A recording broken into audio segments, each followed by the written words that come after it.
Here we have a big Canadian pension receiving a visit from a middle market buyout GP, let's say from the Intermountain Western US.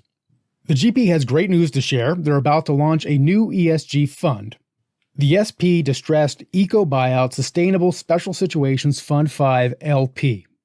And they also claim that from here on out, all of their funds will be ESG focused. So the LP says, hey, that's great. Like a lot of the pensions up here in Canada, BCP has been a pioneer in supporting various ESG managers and ESG initiatives. Can you tell us, how do you expect this to impact your returns? So the GP responds, absolutely. We're glad that you asked. We're confident that by shifting to a 100% ESG focus, our returns, and you might want to sit down for this, will be even better. We've backed all 4 of your prior funds, right? Yes. We've committed almost $250 million across your platform, right? Yes, and we really appreciate You mean to tell us that all this time, you've been destroying the environment and delivering worse returns?